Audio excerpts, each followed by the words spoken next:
Check check எல்லாருக்குமே வணக்கம். பத்திரிகை நண்பர்கள் அனைவருக்கும் நன்றி. இங்கே வந்திருக்கீங்க எல்லாருமே. ஒரு முக்கியமான படம் லால் சலாம். பீரியட் ஒரு 1990s நடக்கிற கதை. இந்த கதை வந்து விஷ்ணு ரங்கசாமி எழுதியிருக்கிறாரு. உண்மையான ரியல் இன்சிடென்ட்ஸை வச்சு பேஸ் பண்ணி அவர் இந்த கதையை எழுதினார். அண்ட் ஃபிக்ஷனும் இருக்குது. ஸோ நிறைய ரியல் இன்சிடென்ட்ஸை வந்து கோர்த்து அதில் கிரிக்கெட் ஒரு முக்கியமான பார்ட் ப்ளே பண்ணுது. அண்ட் ஐஸ்வர்யா ரஜினிகாந்த் அவங்க வந்து இதுக்கு ஸ்க்ரீன் ப்ளே அண்ட் டைரக்ஷன் ரொம்ப பியூட்டிஃபுல்லாக அந்த கதையை வந்து ஸ்க்ரீனில் கொண்டு வந்திருக்காங்கன்னு நான் சொல்லுவேன். ஸோ ஒரு இம்பார்ட்டண்ட் ஃபில்ம் இது. கரண்ட் சினாரியோ தான் ரஜினி சார் சொன்னார், நீட் ஆஃப் த அவர். அது ஏங்கிறது உங்கள் எல்லாருக்கும் பார்க்கும்போது தெரியும். எனக்கு ஈவினிங் ட்ரெயிலர் ரிலீஸ் ஆகுது. ஸோ நீங்கள் பார்த்தீங்கன்னா அதுலேயே உங்களுக்கு ஒரு ஐடியா வரும். லைக்கா ப்ரொடக்ஷன்ஸ் இந்த படத்தை வந்து ரொம்ப கிராண்டியராக ப்ரெசென்ட் பண்ணியிருக்காங்க. அவங்க பண்ணுற ஒவ்வொரு படமும் அதில் வந்து நல்ல கிராண்டியர் தெரியும் உங்களுக்கு. அண்டு தமிழ் சினிமா வந்து உலக சினிமாத்துக்கு வந்து கொண்டு போய் சேர்க்குறாங்க. அந்த விதத்தில் லால் சலாமும் வந்து ஒரு வேர்ல்டு சினிமா அளவுக்கு போய் சேருங்கிறது நாங்கள் எல்லோரும் நம்புகிறோம். அதில் Lyca production Subaskaran sir and Tamil Kumaran sir இவங்க எல்லாருமே வந்து பயங்கரமாக சப்போர்ட் பண்ணியிருக்காங்க. ஏன்னா லைவ் லொக்கேஷனில் ஷூட் பண்ணோம். நிறைய லொக்கேஷன்ஸ் பாம்பே, பாண்டிச்சேரி, திருவண்ணாமலை, சென்னை. ஸோ இது எல்லாமே வந்து ஒரு பெரிய குரூவோடு தான் நாங்கள் ட்ராவல் பண்ணுவோம். ஸோ இது எல்லாமே சீம்லெஸ்ஸாக இருந்தது. ஸோ அவங்க ப்ரொடக்ஷன் டீமுக்கு ரொம்ப நன்றி. சேது பாண்டியன் சார், அச்சுதன். படத்தை வந்து ரெட் ஜெயண்ட் ப்ரெசென்ட் பண்ணுறாங்க. அது என்னன்னு தெரியல, நான் எந்த படம் நடித்தாலும் ரெட் ஜெயந்தை ரிலீஸ் பண்ணுறாங்க. ஆட்டோமேட்டிக்காக அங்கே போயிடுது. அந்த லக்கு எனக்கு இருக்குது. அண்ட் அவங்களோட பண்ணுற எந்த படமாக இருந்தாலும் ஹிட் ஆகும் எனக்கு. ஸோ அந்த விதத்தில் லால் சலாமும் கண்டிப்பாக மிகப்பெரிய ஹிட் ஆகும்னு நான் நம்புகிறேன். ஸோ உதயநிதி ஸ்டாலின் அவருக்கு வந்து எப்போவுமே ஒரு தேங்க்ஸ் என் சார்பாக. ஏன்னா எனக்கு வந்து 15 years முடிஞ்சிருக்கு இண்டஸ்ட்ரியில். அண்ட் 15 years ஜேர்னி வந்து யோசித்து பார்க்கும்போது ரொம்ப சில பேர் தான் என் கூட ரொம்ப ஸ்ட்ராங்காக ஒரு பில்லராக நின்னாங்க. அதில் உதயனா ஒன்று. ஸோ அவருக்கு எவ்வளோ தேங்க்ஸ் சொன்னாலும் பத்தாது. அண்ட் ஐஸ்வர்யா ரஜினிகாந்த் அவங்களுக்கு கண்டிப்பாக நான் மிகப்பெரிய நன்றி சொல்லணும். ஏன்னா எதாச்சும் இப்போ தான் எனக்கு 15 years முடிஞ்சிருக்கு. 15 yearsக்கு அப்புறம் ஒரு பெரிய கிஃப்டாக வந்து எனக்கு கொடுத்தது வந்து லால் சலாம். இது வந்து என்னோடய ஜேர்னி வந்து என்னோடய ஸ்ட்ரகிள்ஸை வந்து ரீவைண்ட் பண்ணி பார்க்கும்போது இன்றைக்கி அந்த கிஃப்ட், இவ்வளோ பெரிய கிஃப்ட் எனக்கு கிடச்சிருக்குங்கிறது உண்மையாக அவங்கனால தான் அது நடந்தது. ஏன்னா தலைவரோட ஒரு சீன் நடிச்சிட மாட்டோமா, தலைவரை பார்த்துட மாட்டோமாங்கிற நிறைய பேர் ஏங்குவாங்க. ஸோ தலைவர் பக்கத்தில், தலைவர் கீழே ஒரு ஹீரோவாக வந்து இந்த வாய்ப்பு வந்து மிகப்பெரிய வாய்ப்பு. So it sums up my journey. நான் கிரவுண்டில் அவரை பார்த்தேன். அந்த டைமில் மேட்ச் பார்க்குறதுக்கு வந்தார். ஸோ அவர் அங்கே அன்றைக்கி பார்த்தேன். இப்போது நேரில் ஷூட்டிங் அப்போ பார்த்தேன். ஸோ அந்த ஃபீலிங் எனக்கு வேறு மாதிரி இருந்தது. அது கிரிக்கெட் படத்தில் நடிக்கணும்னு இருந்திருக்கு, நடக்கணும்னு இருந்திருக்கு. அண்ட் ஸோ யூனோ லைஃபோட ரொம்ப ஸ்பெஷல் மொமெண்ட்ஸ் வந்து எனக்கு இந்த படம் சார்பாக வந்து நிறைய நிறைய என்ன சொல்ல மெமரிஸ் கிடச்சிருக்கு. நிறைய இமோஷன்ஸ் எனக்கு அட்டாச்சாக இருக்குது இந்த படத்தோட. And I'm very confident. ஏன்னா இந்த படம் வந்து எல்லாருமே ஏன் பண்ணோம் அப்படிங்கிறது கேட்டிங்கன்னா, ஐஸ்வர்யா ரஜினிகாந்த் சொன்ன மாதிரி இந்த படத்தோட ஹீரோ வந்து படத்தோட கதை தாங்க. அதனால தான் ரஜினி சாரும் இவ்வளோ பெரிய கதாபாத்திரம் பண்ணுறதுக்கு ஒத்துக்கிட்டாரு. அண்ட் நானும் வந்து அந்த கதை கேட்ட உடனே எனக்கு ரொம்ப பிடிச்சிது. இவ்வளோ ஸ்ட்ராங்கான ஒரு கதை எடுத்து ஃபர்ஸ்ட் ஆஃப் ஆல் ஒரு டைரக்டர் ப்ரெசென்ட் பண்ணுறதுங்கிறதே அது ஒரு சேலஞ்சிங்கான விஷயம். I really appreciate the efforts and அந்த கன்விக்ஷன். ஃபஸ்ட் டைம் அவங்கள பார்க்கும்போது எனக்கு தெரிஞ்சு அவங்க கால் பண்ண சீக்கிரமாகவே நான் வந்து அவங்கள சந்திச்சிட்டேன். உடனே சந்திக்கும் போது ஒரு ப்ரெசன்டேஷன் காமிச்சிருக்கேன் ஐபேடில். அந்த ப்ரெசன்டேஷனே ரொம்ப கிளாரிட்டியோடு இருந்தது. ஸோ என்ன பண்ண போகிறோம், என்ன பண்ண போகிறாங்கிறத ரொம்ப ஒர்க் பண்ணி வச்சுருந்தாங்க. அந்த கிளாரிட்டி வந்து அன்றைக்கி அவங்கக்கிட்ட பார்த்தேன். அந்த கிளாரிட்டி என்றைக்கு வரைக்கும் அவங்களுக்கு இருக்குது. ஏன்னா இந்த படம் எழுதுறது ஈஸின்னு சொல்ல மாட்டேன், எழுதிடலாம், டைரக்டும் பண்ணிடலாம். பட் தலைவர் மாதிரி ஒருத்தர் இருக்கும்போது அது ரொம்ப கேர்ஃபுல்லாக பண்ண வேண்டியதாக இருக்குது. ஏன்னா ஒன்று, இந்த படம் பேசுகிற அரசியல்ங்கிறது அரசியல் நினச்சிக்காதீங்க. படம் பேசுகிற கருத்து அது வந்து ரொம்ப ரொம்ப பேலன்ஸ்டாக, ரொம்ப ரொம்ப கரெக்டாக, யாருக்கும் புண்படுத்தாமல் அதை வந்து வெளியே கொண்டு வரணும். அது வந்து ஒரு மிகப்பெரிய சேலஞ்ச். ரெண்டாவது வந்து ரஜினி சார் அது பண்ண போகிறாருங்கிறது அது அடுத்த சேலஞ்ச். ஸோ ஒரு டாக்டராகவும் அவங்களுக்கு ப்ரெஷர் இருந்திருக்கு, ஒரு டைரக்டராகவும் அவங்களுக்கு ப்ரெஷர் இருந்திருக்கு, அவங்கள ப்ரூவ் பண்ணணுங்கிற ஒரு ப்ரெஷரும் பயங்கரமாக இருந்திருக்கு. அண்ட் இவ்வளோ பெரிய கூட்டத்தை வந்து மேய்ச்சி அவங்க வந்து இந்த விஷயத்தை கொண்டு வரணும் ஸ்க்ரீன்லங்கிறது I think hats off to her. I really want to appreciate her efforts. நான் நிறைய டார்ச்சர் பண்ணுவேன், நிறைய கேள்வி கேட்பேன், பட் ஒரு நாள் கூட சலிக்காமல் எனக்கு வந்து கரெக்டான பதில் கொடுப்பாங்க. எனக்கு ஒரு நாள் கூட ஸ்பாட்டில் டவுட்டுன்னு வந்தது கிடையாது. நான் கொஸ்டின்ஸ் கேட்பேன் தவிர்த்து எனக்கு டவுட்டுன்னு ஒரு நாள் கூட வந்தது கிடையாது. நான் ரொம்ப இன்வால்வ்டாக ஒர்க் பண்ணுவேன் ஆஸ் அன் ஆக்டர். சில பேருக்கு அதை பிடிக்கும், சில பேருக்கு பிடிக்காது. பட் அவங்க அதை ரொம்ப ஸ்போர்ட்டிவாக எடுத்துக்கிட்டாங்க. ஏதாவது கருத்து சொன்னால் கேட்டுக்கிறாங்க. அவங்களுக்கு கரெக்டுன்னு தோணுச்சுன்னா ஓகே, இல்லைன்னா ஸ்ட்ராங்காக நிற்பாங்க. எனக்கு அதுதான் அவங்களோட கேரக்டரில் ரொம்ப ரொம்ப பிடிச்ச விஷயம். அவங்க எவ்வளோ ஸ்ட்ராங்கான கேரக்டருங்கிறது உங்கள் எல்லாருக்கும் அந்த ஆடியோ லான்ச் அன்றைக்கே தெரிஞ்சிருக்கும். எவ்வளோ கிளாரிட்டியோட, எவ்வளோ கிளியராக, எவ்வளோ ப்ரிசைஸாக அவங்க என்ன பேசுனாங்கங்கிறது. அது வந்து அதுக்கு தைரியம் வேணும். அண்ட் அந்த தைரியம் அவங்ககிட்ட இருக்குது, அந்த வெறி அவங்ககிட்ட இருக்குது, அண்ட் அந்த டெடிகேஷன் அவங்ககிட்ட இருக்குது. அதனால இந்த படம் கண்டிப்பாக ஜெயிக்கும் நான் ரொம்ப ரொம்ப ஸ்ட்ராங்காக நம்புகிறேன். ரஜினி சார், அவரை பற்றி எவ்வளோ பேசினாலும் கம்மி. Is a great human being. அது ஏங்கிறது நான் இந்த இடத்துல சொல்லணும்னு நினைக்கிறேன். நிறைய பேர் அது சொல்லாதீங்க வெளியேன்னு சொன்னாங்க, பட் அதை நான் பதிவு பண்ணணும்னு நினைக்கிறேன். இது கொஞ்சம் பர்சனல் தான் அது. ஸோ இந்த படம் வந்து நான் எனக்கு வரும்போது எனக்கு ஒரு ஃபோன் கால் வருது. என் பையனோட அம்மா என்கிட்ட பேசுகிறாங்க. நான் நீ இந்த படம் பண்ணுறியா அப்படின்னு கேட்டாங்க. உனக்கு எப்படி தெரியும் அப்படின்னு கேட்டேன். இல்லை ரஜினி சார் என்னை கூப்பிட்டாரு, இந்த மாதிரி உனக்கு வாய்ப்பு வந்ததா அப்படின்னு. ஆமாம் வந்திருக்கு. அவர் என்கிட்ட கேட்டார், ரஜினி, என் பையனோட அம்மாவோட பேர் ரஜினி. ஸோ ரஜினி, இந்த மாதிரி என் பொண்ணு சொல்லியிருக்கா விஷ்ணு வந்து இந்த கதாபாத்திரம் பண்ணால் நல்லாயிருக்கும், அங்கிள் நானும் அந்த படத்தில் நடிக்கிறேன், ஓகே அம்மா உனக்கு அப்படின்னு கேட்டிருக்கிறாரு. அதை நான் மறக்கவே மாட்டேன். ஏன்னா அவர் இம்பார்ட்டன்ஸ் கொடுத்துருக்காரு பாருங்க அங்கே ஃப்ரெண்டோட பொண்ணுக்கு. அதுதான் என்னை பொறுத்த வரைக்கும் அவர் சூப்பர் ஸ்டாராக இருக்கிற காரணம். அந்த ஃப்ரெண்டை வந்து மதித்து, அந்த பொண்ணை மதித்து அவரை கூப்பிட்டு அதை கேட்டிருக்கிறாரு. இதை நான் சொல்லுமா வெளியே சொல்லிடக்கூடாதுன்னு எனக்கு தெரியாது, பட் நான் சொல்லணும்னு நினைக்கிறேன். என்னை பொறுத்த வரைக்கும் அவர் சூப்பர் ஸ்டார் இருக்கிறது காரணமே அந்த மனசு தான். அண்ட் அது வந்து நான் ரொம்ப பெருமைப்படுறேன் ஆக்சுவலாக. அது அவர் கேட்டாருங்கிறது, அந்த வேல்யூ வந்து கொடுத்துருக்காரு பாருங்க. So it is a very ரொம்ப இமோஷனல் ஃபில்ம். எனக்கு அங்கேருந்து தான் ஸ்டார்ட் ஆச்சு. அண்ட் என் பையனோட அம்மா விஷ் பண்ணாங்க. ரொம்ப சந்தோஷம். நான் அவர் சார்கிட்ட சொன்னேன், சார் அதெல்லாம் ஒன்றும் கிடையாது சார், சூப்பர் சார் அப்படின்னு சொன்னேன். ஸோ நீ ஆல் த பெஸ்ட், நல்லா பண்ணு அப்படின்னாங்க. ஸோ அதுதான் ரஜினி சார் என்னை பொறுத்த வரைக்கும். மற்றபடி ரஜினி சார் பற்றி நிறைய பேசலாம். அவரோட ஸ்டைல், கரிஸ்மா, அதுக்கு அடிச்சுக்கிறதுக்கு அதுக்கு எனக்கு தெரிஞ்சு அது அது ஒரு ட்ரீம் மாதிரிங்க. அவரை நேரில் அதை பார்க்குறதுங்கிறது ஒரு மிகப்பெரிய ட்ரீம். நம்ம எல்லாரும் வந்து பெரிய ஸ்க்ரீனில் பார்த்து கைத்தட்டி விசில் அடிச்சிருக்கோம். பட் அது நேரில் நாங்கள் பார்க்கும்போது, நானும் விக்ராந்த் வந்து அவர் ஃபர்ஸ்ட் ஷாட்டில் தங்கதுரை உட்காந்துருந்தார். பாம்பேல எங்களுக்கு ஷூட்டு, ஃபர்ஸ்ட் ஷாட்டே வந்து ஆக்ஷன் ஒரு சீக்வன்ஸ் சொன்னால் அதில் ஃபர்ஸ்ட் ஷாட் அவர் வாக் தான். ஸோ நாங்கள் 3 பேர் ஓரமாக சேரை போட்டு அந்த வாக்கை நேரில் பார்த்து ஒருத்தருக்குள்ளே பேசிகிட்டு இருந்தோம். பா என்னடா இப்படி இருக்காரு அப்படின்ட்டு. ஸோ அதான் அது அந்த மாதிரி நிறைய எக்ஸ்பீரியன்ஸஸ் இந்த படத்தில் வந்து அவரோட சாரோட வந்து நாங்கள் ஃபஸ்ட் கண்ணு முன்னாடி பார்த்தோம்.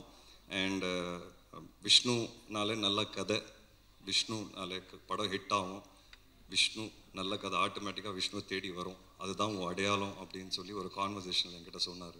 ஸோ எனக்கு வந்து என் அடையாளத்தை காமிச்சிருக்கிறாரு, நல்ல ஸ்கிரிப்ட்ஸ். ஸோ அதை இன்னமும் நான் எஃபர்ட் எடுத்து இன்னமும் நிறைய நல்ல ஸ்கிரிப்ட்ஸ் பண்ணுங்கிறது எனக்கு ஒரு கன்விக்ஷன் வந்திருக்கு.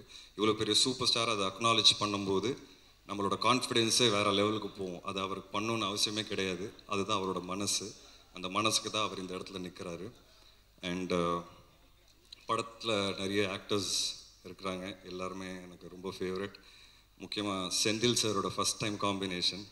நான் வந்து ரஜினி சாரோட இதுக்கு முன்னாடி ஃபோட்டோ எடுத்திருக்கேன், பட் செந்தில் சாரை ஃபஸ்ட் டைம் நேரில் பார்த்தேன். அந்த முதல் நாளே வந்து நான் ஃபோட்டோ எடுத்து என்னோடய ஃபேமிலி குரூப்பில் போட்டேன். இந்த மாதிரி செந்தில் சார் கூடலாம் நான் நடிக்கிறேன், பயங்கர சந்தோஷம் எனக்கு அப்படின்ட்டு. ஒரு மிகப்பெரிய லெஜெண்ட் சார். அண்ட் குழந்த மாதிரி இருந்தார் ஸ்பாட்டில். அவரோட நடித்த நாட்கள்லாம் ரொம்ப ஹாப்பியாக, ரொம்ப பெருமையாக ஃபீல் பண்ணேன். ஒரு பயங்கர ஜாலியாக நாங்கள் எல்லோரும் உட்காந்து பேசிக்கிட்டு டைலாக் ப்ராக்டிஸ் பண்ணிட்டு பண்ணுவோம். அப்புறம் தம்பி சார், நீர்பறவைக்கு அப்புறம் இந்த படம் ஒரு திருப்பி நல்ல ரிலேஷன்ஷிப். அந்த படம் ஹிட் ஆன மாதிரி இந்த படம் கண்டிப்பாக மிகப்பெரிய ஹிட் ஆகும் நமக்கு. அண்ட் தொடர்ந்து நம்ம இன்னும் நிறைய படங்கள் பண்ணோம் சார். சாரோட திறமை, ஐ மீன் நாலேஜ் எல்லாருக்குமே தெரியும். ஸ்பாட்டில் உட்காந்து பயங்கரமான விஷயங்கள்லாம் பேசுவார். நாங்கள் நிறைய பேசுவோம் 2 பேரும். அண்ட் நிறைய அவர்கிட்ட இருந்து கற்றுக்கிட்டேன். அவரோட எக்ஸ்பீரியன்ஸஸ் ஷேர் பண்ணார். மூணார் ரமேஷ் அண்ணா இந்த படம் மூலிமா எனக்கு வந்து ஒரு நல்ல நட்பு கிடச்சிருக்கு, ஒரு ஸ்ட்ராங்கான பர்சனாலிட்டி. அண்ட் அவர் எது பேசினாலும் ஒரு சென்ஸோடு தான் பேசுவார். அது வந்து எனக்கு ரொம்ப பிடிச்சது. அவரை பற்றி அழட்டிக்க மாட்டார், கச்சா முச்சான்னு பேச மாட்டார். எது சொல்ல வராரோ ரொம்ப கிளியராக தெளிவாக பேசுவார். இதெல்லாம் நாங்கள் லேர்ன் பண்ணுற ஒரு விஷயம். ஆஸ் அன் ஆக்டர் வந்து நான் எல்லாரோட நடிக்கும்போது இதில் நான் நிறைய லேர்ன் பண்ணுறேன். அப்புறம் தங்கதுரை சொன்ன மாதிரி நாங்கள் நிறைய ஓட்டணும் தங்கதுரையை. ஆனாலும் அவர் அசரலை. இப்போ பாருங்கள், ஸ்டேஜில் வந்து கூட 2 ஜோக் அடிச்சு தான் போனார். நாங்கள் வேணான்னு சொன்னோம் கீழே இருந்து. அப்படி இருந்தோ கேட்கல. என்ன சொன்னாலும் அவர் கேட்க மாட்டார். அவர் சொல்ல வேண்டிய ஜோக்கு அடிச்சுட்டு தான் போவார். அவர் ரொம்ப டார்ச்சர் பண்ணார் எங்கள் எல்லாரையும் ஸ்பாட்டில். ஸோ தங்கதுரை கண்டிப்பாக இந்த படம் வந்து இந்த லவ் சாங்கில் வந்து உங்களை நடிக்க சொன்னாங்க. படத்தில் நான் லவ் பண்ணேன், அந்த ஸ்பாட்டில் நீங்கள் தான் லவ் பண்ணீங்க. நான் தெளிவாக பார்த்தேன், ரொம்ப க்ளோஸாக பார்த்தேன், பொறாமையும் பட்டிருக்கிறேன் நான். ஏன்னா நான் பேசவே மாட்டேன் ஹீரோயினோட. இவர் பார்த்தீங்கன்னா பேசினே இருப்பார் 24 ஹவர்ஸு. அந்த லுக்கும் பார்ப்பார், ஒரு ஓரக்கண்ணத்தில் ஒரு லுக்கு பார்ப்பார். அதெல்லாம் நான் நோட் பண்ணியிருக்கேன் தலைவா. ஸோ தங்கதுரை வந்து உண்மையாகவே லவ் பண்ணார் ஸ்பாட்டில். அண்ட் நிரோஷா மேம் ஒரு இவ்வளோ பெரிய artist. People like me, like I set, நம்மளால் வந்து ஒரு நல்ல வாய்ப்பு கிடச்சிடாதா அப்படின்னு நினைக்கிறேன். நம்ம சினிமா பார்த்து வளர்ந்துருக்கோம். அண்ட் மேடம் மாதிரி ஒரு ஆர்டிஸ்டோட நடிக்கும்போது ஏதோ கரெக்டாக பண்ணிகிட்டு இருக்கிறோம், கரெக்டான பாதையில் போயிட்டுருக்கோம். ஏன்னா இவ்வளோ எக்ஸ்பீரியன்ஸ் ஆர்டிஸ்ட் நம்ம பார்த்து வளர்ந்துருக்கோம். And today we are acting with தெம்ங்கிறது அது வந்து ஒரு பயங்கர ஹாப்பியான ஒரு ஃபீலிங் அது. So it was great to work with you. And Vivek Prasanna, எனக்கு தெரிஞ்சு நிறைய ஆக்ஷன் சீக்வன்சஸ் எங்களுக்கு இருக்குது படத்தில். அண்ட் ரொம்ப கஷ்டப்பட்டோம் 2 பேர் சேர்ந்து ஸ்டண்ட்ஸ் பண்ணும்போது. பாவம் அடிலாம் பட்டது அவருக்கு. ஆனாலும் இந்த படத்துக்காக அவர் ரொம்ப உழைச்சிருக்காரு. அண்ட் நல்லா பர்ஃபார்ம் பண்ணியிருக்கீங்க. படம் பார்த்துட்டு நான் கண்டிப்பாக ஒரு நல்ல பேர் வரும் உங்களுக்கு. I am very confident about it. And கடைசியில் பெஸ்ட் ஃப்ரெண்ட், எல்லார் லைஃப்லேயும் ஃப்ரெண்ட்ஷிப் அது வந்து மிகப்பெரிய ரோல் ப்ளே பண்ணோம். ஒரு பயங்கரமான ஃப்ரெண்ட் இருப்பான் எல்லார் வாழ்க்கையில். எனக்கு வந்து 2 பேர் இருக்காங்க. ஒன்று வந்து என் ஃப்ரெண்ட் சையத் முகமது, அது நான் முன்னாடி பேசியிருக்கேன் அவரை பற்றி. இன்னொன்று வந்து விக்ராந்த், சினிமாவில் விக்ராந்த். ஸோ என்னோடய struggles, ups downs, personal life, வீட்டில் இருக்கிற பிரச்சனைகள் எல்லாமே ஷேர் பண்ணியிருக்கோம். ஒருத்தரோட நாங்கள் ஷேர் பண்ணியிருக்கோம். அண்ட் எஸ்பெஷலி நான் படுற கஷ்டம் சினிமாவில் ஒவ்வொரு படத்தில் வந்த புதுசில் இந்த ஓப்பனிங் வருமா, ஆள் வருவாங்களா. ஏன்னா எங்களை மாதிரி ஆளுங்களுக்கு அந்த மாதிரி ஸ்டார்ட் பண்ணும்போது அந்த ஓப்பனிங்கிறது ஒன்று ஈவினிங் ஷோவில் தான் டாக் ஆரம்பிக்கும். அந்த நாட்கள்லேருந்து இன்றைக்கி நாங்கள் வந்து ஒன்றா லால் சலாம் மாதிரி ஒரு படத்தில் நடிக்கிறோம். என்ன எங்களுக்கு ஒரு சந்தோஷம்னா ஒரு கவலையே கிடையாது, நிம்மதியாக தூங்குவோம். ஓப்பனிங் கண்டிப்பாக வரும், அது எங்கனால இல்லைன்னு எங்களுக்கு தெரியும், தலைவர்னால தான். ஆனால் இந்த வாட்டி ஃபஸ்ட் டைம் என்னோடய ரிலீஸஸில் நான் ரொம்ப நிம்மதியாக தூங்க போகிறேன். நைட்டு காலையில் தேட்டரில் கூட்டம் வந்துடும்.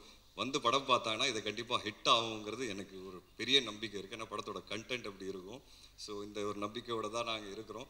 அண்ட் இந்த ஆப்பர்ச்சுனிட்டி கொடுத்ததுக்கு ஐஸ்வர்யா மேம்க்கு தேங்க்ஸ் சொல்லணும். ரஹ்மான் சார் வந்து அவரோட படத்தில் வந்து ஒரு அழகான ஒரு சாங் கிடச்சிருக்கு எனக்கு. ஏப்புள்ள சாங் ரொம்ப ஸ்பெஷலான சாங் எனக்கு. என்னோடய ஃபேவரட் பார்த்தீங்கன்னா அன்பாலனே சாங். அது வந்து நான் டெய்லி போட்டு 10 வாட்டி கேட்டுட்ருக்கிறேன். ரொம்ப நல்லாயிருக்கும், ரொம்ப இமோஷனலாக இருக்கும். அதோட சீக்வன்ஸ் நீங்கள் விஷுவலில் பார்க்கும்போது பார்ப்பீங்க, சூப்பராக இருக்கும் அதோட விஷுவல்ஸ். எனக்கு தெரிஞ்சு இந்த படத்தோட ஹைலைட்டே அந்த பாட்டாக தான் இருக்கும். ரஜினி சார் ஒரு ஆக்டராக அதில் வந்து பயங்கரமாக பர்ஃபார்ம் பண்ணியிருக்கிறாரு. அண்ட் அது பார்த்து அந்த சாங் கேட்டோடனே எனக்கு ஒரு மாதிரி இமோஷன் ஆகி கண்ணெலாம் கலங்கிரும். Because I know the visuals நீங்கள் யாரும் பார்க்கலன்னு நான் பார்த்துருக்குறேன். ஸோ சூப்பரான song. So Rahman sir is a big backbone to the script. And அவரோட படங்கள் அவர் கூட வந்து சேர்ந்த படங்கள் பண்ணணுங்கிறது நிறைய ஆசை இருக்குது. அது ஒரு ஆரம்பமாக பார்க்குறேன் லால் சலாமை. அண்ட் போகிறதுக்கு முன்னாடி நான் ஒரே ஒரு விஷயம் சொல்லணும்னு ஆசைப்பட்றேன். கொஞ்ச நாள் முன்னாடி நான் வந்து ஒரு ட்வீட் போட்டேன், இந்த பாரத் இந்தியா அப்படின்னு சொல்லி பேர் மாறுது அப்படின்னு சொல்லி ஒரு ரூமர்லாம் வந்தது. அப்போது எனக்கு திடீர்னு ஒரு திங்கிங், சின்ன வயசுலேருந்து இந்தியா பாரத் இந்தியா எல்லாம் ஒன்று தானே, ஏன் திடீர்னு பேர் மாற்றோம் அப்படின்னு சொல்லி எனக்கு தோணுச்சு. அதை நான் பதிவு பண்ணேன். அந்த பதிவு வந்து ஒரு ட்வீட்டாக பண்ணும்போது அது பயங்கரமாக வைரல் ஆகி பயங்கரமான கமெண்ட்ஸு. ஏன்னா இது வரைக்கும் பார்த்தீங்கன்னா என் லைஃப்பில் நான் அரசியல் சார்ந்த எந்த விதமான ஒரு ஒப்பீனியன் போட்டதே கிடையாது. ஏன்னா எனக்கு அரசியல் பற்றி எதுவுமே தெரியாது, சுத்த ஜீரோ நாலேஜு. இது ஒரு இந்தியன் சிட்டிசனாக எனக்கு என்ன தோணுச்சோன்னு அதை நான் பதிவு பண்ணேன். எனக்கு தப்பாக தெரியல, என் ஒப்பீனியன் நான் சொல்லணும்னு ஆசைப்பட்டேன். ஆனால் அதுக்கு வந்து எதிர்ப்பு இருக்குல்ல, 2 நாளில் நான் ஆன்டி இண்டியன் ஆகிட்டேன், நான் ஆன்டி ஹிந்து ஆகிட்டேன், நான் ஆன்டி நிறைய ஆகிட்டேன், ப்ரோ நிறைய ஆகிட்டேன். உடனே என் ஒய்ஃப் வந்து ஆக்சுவலாக ஹாஃப் சைனீஸு. ஸோ நான் இந்த ஊரே இல்லை அப்படின்ட்டாங்க. ஏன்னா என் ஒய்ஃப்னால நான் அதை பேசிகிட்டு இருக்கேன்ட்டாங்க. எனக்கு ஒன்றுமே புரியல. என்னால் ஏன் ஒரு பதிவு வந்து ஏன் இவ்வளோ ஒரு எதிர்ப்பு அப்படின்னு யோசிக்க ஆரம்பித்தேன். ஹேட்ரட், இவ்வளோ ஹேட்ரட் ஏன் இப்படி இருக்கோம் நம்ம எல்லாரும் யோசித்தோம். ஒருத்தருக்கு ஐடியாலஜி மாறலாம், இல்லை ஒருத்தருக்கு ஒப்பீனியன் மாறலாம். அந்த ஒப்பீனியன் நம்ம ரெஸ்பெக்ட் பண்ணிட்டு போகணும். அப்படி தானே, அதுதானே ஹியூமனிட்டி. எனக்கு ஒரு விஷயம் பிடிச்சிருக்கு, எனக்கு ஒரு விஷயம் பிடிக்கல. ஓகே, உனக்கு ஒரு விஷயம் பிடிச்சிருக்கு, அது பிடிக்கல. ஜஸ்ட் பிகாஸ் எனக்கு பிடிச்சிருக்கிறது உனக்கு பிடிக்கல அப்படிங்கிறதுக்காக நான் உங்களை இறக்கி பேசக்கூடாது. This is what I faced. And எனக்கு அது ரொம்ப ஸ்ட்ரேஞ்சாக இருந்தது. இப்போ நம்ம நாட்டில் பார்த்தீங்கன்னா நிறைய ஹேட்ரேட் இந்த மாதிரி பயங்கரமாக பரவிட்டு இருக்கு, எஸ்பெஷலி சோஷியல் மீடியா. ஆனால் நம்ம சுற்றி இருக்கிற ஆளுங்களோட உட்காந்து பேசும்போது அது இல்லவே இல்லை. அப்போ உண்மையாகவே அது சோஷியல் மீடியாவில் மட்டும் தான் இருக்கா, இல்லை அது உண்மையாகவும் இருக்கா அப்படின்னு ஒரு கேள்வி வருது. பட் அது உண்மையாகவும் இருக்குது. நம்ம நிறைய இன்சிடென்ட்ஸ் பார்க்குறோம். இந்த படம் அதை பற்றி தான் பேசும். ஹேட்ரேடே இருக்கக்கூடாதுங்க. ஒப்பீனியன் மாறலாம், நம்பிக்கை மாறலாம், ஐடியாலஜி மாறலாம், நிறைய விஷயங்கள். ஒருத்தரோட மதத்தில் வந்து இன்னொரு மதத்துக்கு வந்து ரெஸ்பெக்ட் கொடுக்க வேண்டிய ஒரு விஷயமா வந்து அதான் டிஃப்ரென்ஸ் இருக்கலாம் மதங்களில். பட் ஒருத்தருக்கு நம்ம ரெஸ்பெக்ட் கொடுத்து போகணுங்கிறது தானே வாழ்க்கை. இந்த படம் அதை சொல்லிக் கொடுக்கும். அதுதான் Lal Salaam. And I'm very confident that this film will definitely create noise. உங்களுக்கு சிம்பிளாக சொல்லணும்னா, அதான் எக்ஸாம்பிளாக சொல்லணும்னா, இன்னைக்கு தளபதி அப்படின்னு ஒரு யார் உங்களுக்கு பிடிக்கும் அப்படின்னு கேட்டால் ஒரு பதிலே கொடுக்க முடியலைங்க. ஏன்னா நீங்கள் ஒரு பக்கம் பதில் கொடுத்தீங்கன்னா இன்னொரு பக்கம் தாக்குறாங்க, இன்னொரு பக்கம் பதில் கொடுத்து அந்த பக்கத்தில் தாக்குறாங்க. ஏன் நம்ம இப்படி இருக்கோங்கிறது இந்த மாதிரி கேள்விகள் எனக்கு நிறைய வரும் லைஃப்பில். So I think this film is an answer and is an example that we should respect opinions. We should respect opinions. We should respect difference of opinions, and we should respect our beliefs and others' beliefs. That is why Lal Salam will really do well, and I'm happy and proud to be a part of this movie. Thank you so much. And பத்திரிகை நண்பர்கள், 15 வருஷம் இன்னைக்கு இங்கே நிற்கிறேன் அப்படின்னா, இன்னைக்கு இந்த பரிசு எனக்கு கிடச்சிருக்குன்னா அது நீங்கள் எல்லாரும் தான் காரணம். ஏன்னா ஒவ்வொரு படமும் வந்து விமர்சனங்களுக்கு அப்புறமா தான் எனக்கு கூட்டம் வரும். அந்த ரிவ்யூஸை நான் ரொம்ப மதிக்கிறவன். அதுக்கு காரணமே நீங்கள் தான். நீங்கள் கொடுத்த நல்ல ரிவ்யூஸ் எப்போவுமே எனக்கு வந்து கூட்டம் கொண்டு வந்திருக்கு. அண்ட் இப்போ நான் 5-6 படம் வந்து சைன் பண்ணியிருக்கிறேன். என்னோட நல்ல ஃபேஸில் இருக்கிறேன். And I'm thankful and I owe it to all of you. நீங்கள் மிகப்பெரிய சப்போர்ட்டாக இருந்திருக்கீங்க. தப்பு பண்ணும்போது கரெக்டாக பின் பாயிண்ட் பண்ணியிருக்கீங்க. அண்ட் எனக்கு அதெல்லாம் ரொம்ப பிடிக்கும். And thank you so much for this journey. And I think நிறைய பேசிட்டேன். ஏன்னா எனக்கு பேசணும்னு ஆசை. நான் நிறைய பேச மாட்டேன் முன்னாடி. ஏன்னா அப்பா போலீஸாக இருக்கிறதுனால நான் எது பேசினாலும் அதில் ஏதாவது ஒரு தப்பு கண்டுபிடிப்பாங்க. அப்பா ரிட்டையர் ஆகிட்டார். இப்போ எனக்கு ஒரு தைரியம் பேசுகிறதுக்கு. அதனால தான் நான் வந்து என்னால் நிறைய கனெக்ட் பண்ண முடிஞ்சது ஐஸ்வர்யா அவங்களோட. எங்கள் அப்பா சூப்பர் ஸ்டார் இல்லை, பட் அவர் ஒரு போலீஸ் ஆஃபீஸர். பட் அவர் இருக்கிறதுனால எனக்கு எவ்வளோ பாதிச்சிருக்கு லைஃப்ங்கிறது அது எனக்கு தெரியும். அட்வான்டேஜஸும் நிறைய இருந்திருக்கு, டிஸ்அட்வான்டேஜஸும் நிறைய இருந்திருக்கு. பட் அந்த டிஸ்அட்வான்டேஜஸ் என்னங்கிறது எங்களுக்கு தெரியும். அது அவங்களுக்கு அது எப்படி இருந்திருக்குங்கிறது எனக்கு ரொம்ப நல்லா தெரியும், புரியும். ஏன்னா சார் வந்து மேடையில் சொன்னார், அவங்களும் சொன்னாங்க, இந்த மாதிரி வாய்ப்பு தேடி நிறைய இடத்துல போனேன். ரஜினி பொண்ணுங்கிறதுனால யாரும் வாய்ப்பு கொடுக்கல, கொடுக்கவும் மாட்டாங்க. இங்கே வெற்றி மட்டும்தான் பேசும். அந்த விதத்தில் ஐஸ்வர்யா ரஜினிகாந்துக்கு இந்த படம் கண்டிப்பாக வெற்றி அவங்களுக்கு கிடைக்கும். அவங்க ப்ரூவ் பண்ணுவாங்க. இன்னும் நிறைய படம் பண்ணுவாங்க. வெற்றிக்கு மட்டும் தான் இங்கே மதிப்பு. And we will definitely win. Thank you so much. Thank you.